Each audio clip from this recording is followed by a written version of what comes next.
Do I want to see a date change? No, but I don't want to see a crooked election. This election will be the most rigged election in history if that happens. Commander of conspiracies, lagging in the latest polls with economic data showing the worst GDP numbers since the Great Depression and the coronavirus raging in many parts of the country, President Trump is baiting the media and the American people with his latest distraction, trying to manipulate and turn attention away from his most recent failures and put doubt on an election night outcome that likely has him on the wrong side of political history. Tweeting, with universal mail-in voting, not absentee voting, which is good, 2020 will be the most inaccurate and fraudulent election in history. It will be a great embarrassment to the USA. Delay the election until people can properly, securely, and safely vote? Question mark, question mark, question mark. Trump's suggestion to delay the election was met with swift and pretty unanimous response from both sides of the political aisle, from election experts and constitutional scholars from across the spectrum of American politics. In a New York Times op-ed, the co-founder of the Federalist Society writing delaying the election would be unconstitutional, adding that this latest tweet is fascistic and itself grounds for the president's immediate impeachment again by the House of Representatives and his removal from office by the Senate. This is the co-founder of the Federalist Society. There's no space between the Federalist Society and this administration generally. Trump is also tweeting, must know election results on the night of election, not days, months, or even years later. Even years later. That's what's going to happen if you all vote by mail. We're not going to get the results for years. Trump's term is going to end at noon on January 20th, 2020, if he doesn't get reelected. That's the end of it. There's no other way around that. That's what the Constitution of the United States says. Trump zeroing in on mail voting as a particular cause of concern during the pandemic. While most experts say that large numbers of mail-in ballots might result in some delay, the process might take a few weeks. A Los Angeles Times op-ed writing that Trump's misinformation campaign could be less successful if Congress and the states took steps to reduce the delay in counting absentee and other ballots. For example, California Governor Gavin Newsom has signed legislation allowing county election officials to start processing mail-in ballots 29 days before the election. Colorado, Hawaii, Oregon, Utah, and Washington send mail-in ballots to every voter. 29 states and Washington, D.C. offer something called no excuse absentee voting, allowing any voter to request a mail-in ballot, no reason required. 16 states require voters to provide a reason for not being able to cast a ballot in person on Election Day. That's got to change. 8 states actually say that fear of getting coronavirus wouldn't qualify as a reason to get an absentee ballot. According to a recent Reuters article, nearly 1 in 4 voters cast 2016 presidential ballots through vote by mail. Routine methods and the decentralized nature of U.S. elections make it hard to interfere with mailed ballots, according to experts. A study by the Washington Post found that in 2016, more than 135 million votes were cast. There were a total of 4 documented cases of fraud. 4, not 40, not 400, not 4,000, not 40,000. 4. The issue and importance of voter participation was a point that President Obama drove home when speaking at the eulogy of Congressman John Lewis on Thursday in Atlanta.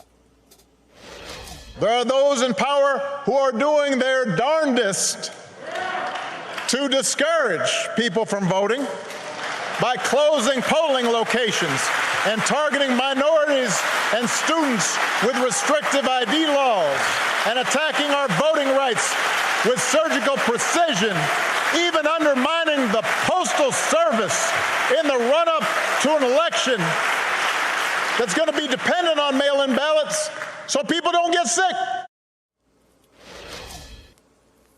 All right. I want to talk about this because this is really important to understand that what mail-in voting is going to be and what we should be worrying about. Joining me is exactly the person to have this conversation, Ellen Weintraub. She's the FEC commissioner. Commissioner Weintraub, thank you for being with us. Let's just dispense of this. I think most Americans know this. The election is going to be held on November 3rd, but there's no way, even if you could by law change it, which is possible, there's no extension of the presidency that's going to go on.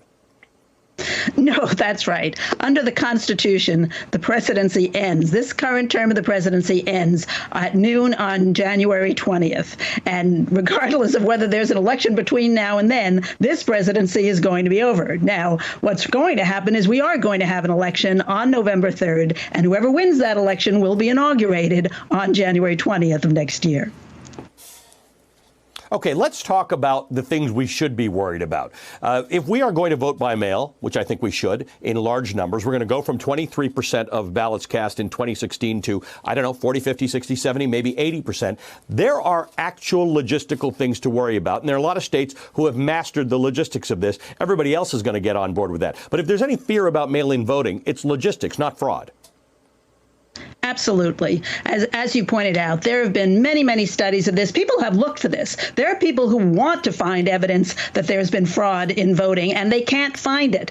Only an infinitesimal number of times over decades of voting with billions of votes cast, there just is no evidence of massive amounts of voter fraud or even any significant amount of voter fraud. That is not what people should be worried about in this election. But you're right, the logistics will be complicated. Sorry, go ahead. No, and to that extent, I'm sorry to interrupt you. We have a bit of a delay, but I had a conversation with the Secretary of State from Colorado last night. They've been doing this for about 7 or 8 years, and they've got really, it's like ordering a Domino's pizza. You can see where in the system your ballot is. You can see when it's been received. You can check it the whole way. It's 2020. We can put, we can go to Mars. We can handle the technology associated with mail-in voting. Absolutely. I mean, we get packages. We track our packages online. It's really not a problem. So I don't think anybody should be worried about that. What we do need to worry about is that, as you've said, in Colorado and Washington and Utah, there are states that have been doing this for a long time. The military does it all the time. They're very good at it. They know exactly how to get this done. Other states have to get up to speed. And the number one concern that I have is resources.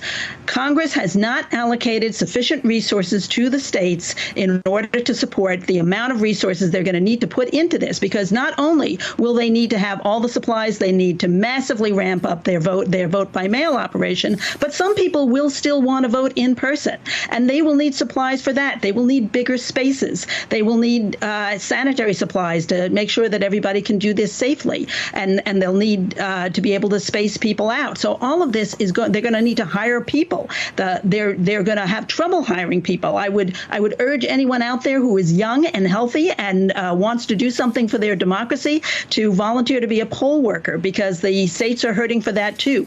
But my number one priority right now is to see Congress and the president come together and appropriate a lot of money to the states. The Brennan Center has estimated that it would cost $4 billion extra for the states to run the kind of election that they're going to need to run in this emergency. And so far, there's been about $400 million allocated. It is just not enough.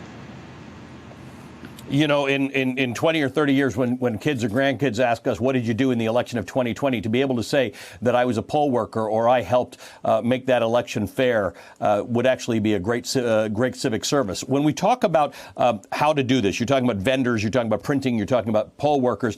There are best practices, and we can look to Oregon or Washington State or Colorado and places like that. But there are also some basic minimum standards we have to meet. Are you concerned that there are some states that aren't up to that yet?